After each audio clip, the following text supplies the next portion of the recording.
wabarakatuh. Halo teman-teman, saya Ramdhani dari jurusan Teknik Informatika.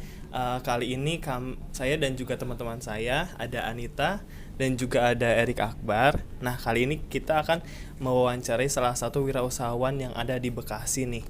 Nah, kebetulan di sini udah ada owner dari Kopisu Cabang Margahayu kayak. Ya. Halo Kak Stevi, boleh diperkenalkan dulu? Oke, nama saya Stevi. Saya punya usaha Kopisu SPBU Margahayu cabang sini ya. Udah sekitar 1 tahunan kurang lebih. Udah sih itu aja paling perkenalannya. Oke, nggak apa. Kak, ini kan kita temanya wirausaha ya, tentunya berhubungan dengan bisnis gitu. Nah, kalau boleh tahu Kakak, kenapa sih mau ngambil bisnis ini kayak gitu, ngambil bisnis di dunia coffee shop gitu?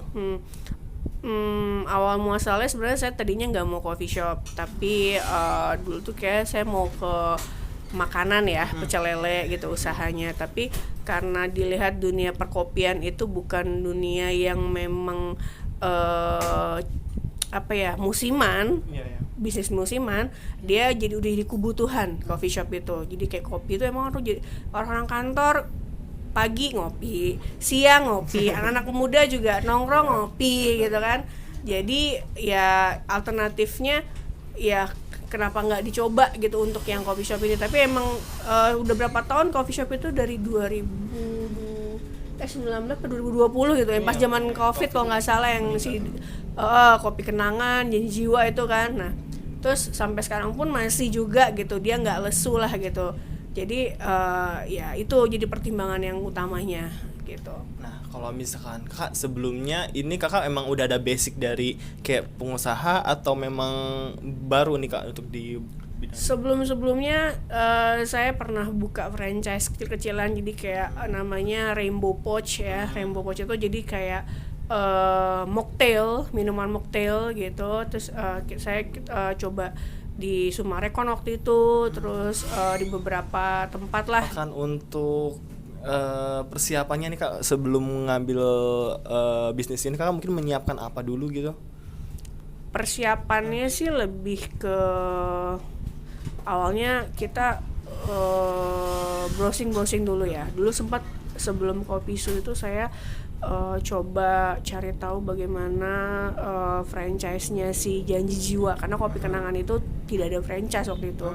Dia membesarkan sendiri namanya. Tapi kalau untuk Janji Jiwa tuh dia banyak franchise-nya dulu. Tapi karena sudah saking banyaknya dan mungkin gara-gara owner kayak gini-gini nih yang tidak mematuhi standar SOP dari mereka, akhirnya merubah rasa, akhirnya jadinya jelek nama dia. Akhirnya Janji Jiwa sendiri dia kayak kopi kenangan membesarkan dirinya. Nah terus nama yang coffee shop yang paling kekinian lagi saya lihat Kopisu gitu kan. Selebihnya sih ada, tapi mungkin secara pricey lumayan ya. Nah Kopisu masih masuk dengan budget usaha saya. Ya udah itu, jadi makanya saya pilih akhirnya Kopisu karena dari nama juga bagus dan emang kopinya juga enak gitu. Tadi saya coba enak sih Kak. Dari racikannya lumayan enak dan strong juga lumayan kopinya. Iya, itu sih yang makanya saya pertimbangkan kenapa saya pilih Kopisu. Jadi intinya searching dulu, cari tahu dari Fore waktu itu, Janji Jiwa, kopi kenangan, sampai akhirnya saya memutuskan untuk Kopisu. Ada lagi? Yang selanjutnya Kak, strategi dalam meningkatkan penjualan ini, Kakak strateginya apa aja sih? Yang pertama kita itu upselling strateginya ya. Saya mewajibkan setiap barista itu harus upselling. Sama-sama kayak di Indomaret, Kak pulsanya nggak sekalian, nah gitu. Kalau kita juga gini, Kak susunya mau diganti nggak Kak, jadi alternatif milk jadi outside, nah itu kan udah nambah gitu kan. Toppingnya nggak sekalian Kak, cemilan. Nah itu salah satu strategi saya untuk ningkatin omset. Berawal dari harian, mingguan sampai bulanan gitu kan. Itu salah satunya. Terus yang kedua paling saya dari sosial media. Saya selalu update konten-konten biasanya. Konten-konten barista, kegiatan barista, terus bagaimana wah nih menu ini nih enak nih kalau campuran topping ini nih, dengan kita infoin oh ada topping ini nih itu udah sama kayak upselling gitu. Padahal kan saya contoh kayak saya coba kontenin menu kopi karamel sama es krim. Sebenarnya kan realnya kan kopi karamel, karena ada topping es krim, nambah lagi kan, jadi menarik lagi dan juga harganya juga lebih pricey kan. Nah itu, dan emang lebih terlihat dan enak juga. Makanya saya juga ketika konten saya juga harus saya coba, ketika yang udah kontenin enak, saya akan langsung up gitu. Terus aku juga lihat kayak banyak banget kayak promo-promo gitu ya, kayak beli atau di luar kayak apa namanya? Beli 2 KSGM, kayak gitu. Iya. Nah, itu salah satu juga untuk strategi marketing. Jadi kadang kita orang lihat dari luar, ini mahal nih coffee shopnya gitu kan. Terus kalau kita lihatin harganya, mereka iya tuh gue mau yang itu aja gitu. Udah tau lah, jadi nggak ketipu kasarannya gitu. Itu sih untuk biar ngejaga memaintain lah customer, untuk biar kadang kan banyak ya, bukannya kita ngomongin kompetitor ya, yang karena juga mereka ternyata udah berapa total 50, padahal dia nggak tahu sebenarnya dia udah di upselling berapa kali lipat gitu, padahal sebenarnya the real itu paling cuma 30 atau 20 gitu. Tapi kalau saya menghindari kayak begitu. Ketika saya upselling, saya infokan ini tapi ada tambahannya kayak untuk alternatif susu, karena biar nanti mereka nggak kapok beli di kita gitu. Iya, nggak kapok, lebih karena kita kalau udah ngerasa ditipu, kita bakalan balik lah nggak kan, susah kan. Nah makanya saya menjaga rahasianya itu juga gitu, menjaga untuk biar customer tuh percaya sama kita gitu. Ya, sama aku juga kayak lihat untuk ningkatin loyal customernya kayak lebih ada stem gitu ya, kalau misalnya beberapa stem dapat ini gratis atau upsellingnya bisa digratisin gitu. Iya, itu lebih ke ini juga sih, fasilitasnya kita untuk biar mereka datang lagi. Oh ini gue udah stempel ke pertama nih, nanti ketiga dapat free upsize gitu kan, nanti datang lagi dia untuk belanja gitu kan. Itu memancing sih gitu. Memancing untuk itu sih salah satu strateginya juga gitu. Udah itu aja sih. Selanjutnya Kak, selama berbisnis ini pernah menghadapi kesulitan apa saja ya Kak? Wah, banyak sebenarnya. Berawal dari awal muasal aja nih saya juga udah kendala, karena apa? Kita mulai franchise itu sebenarnya di Agustus gitu kan. Ini masa franchise sudah berjalan waktunya, tapi kontainer belum kelar gitu kan, otomatis kan kita rugi dong gitu kan. Terus masa masukin kontainer gini kan, masa tempatnya sini juga udah berjalan gitu kan, udah lewat sekitar 2 bulan baru kita baru mulai. Itu udah mulai saya juga karena kan ini ya, jadi mikir waduh ini gimana nih gitu kan.